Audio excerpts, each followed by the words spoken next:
Patay ang isang lalaki matapos pagbabarili ng riding in tandem sa Antipolo City. May unang balita, si Bam Alegre.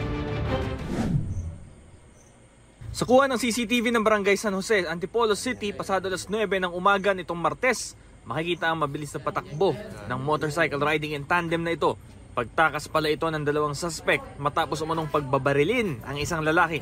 Isa ang barangay tanod na ito sa mga unang rumesponde matapos ang pamamaril. Inabutan pa raw niya nag-aagaw buhay ang biktima. Humiling siyang ikubli ang kanyang pagkakalanlan para sa kanyang seguridad.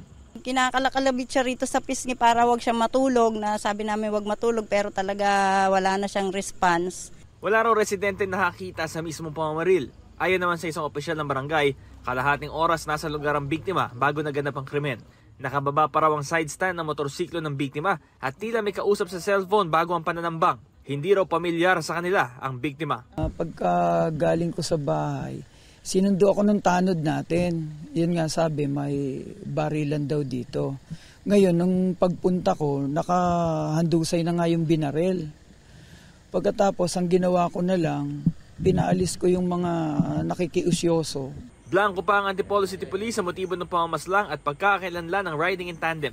Hindi muna sila nagpaunlak ng panayam.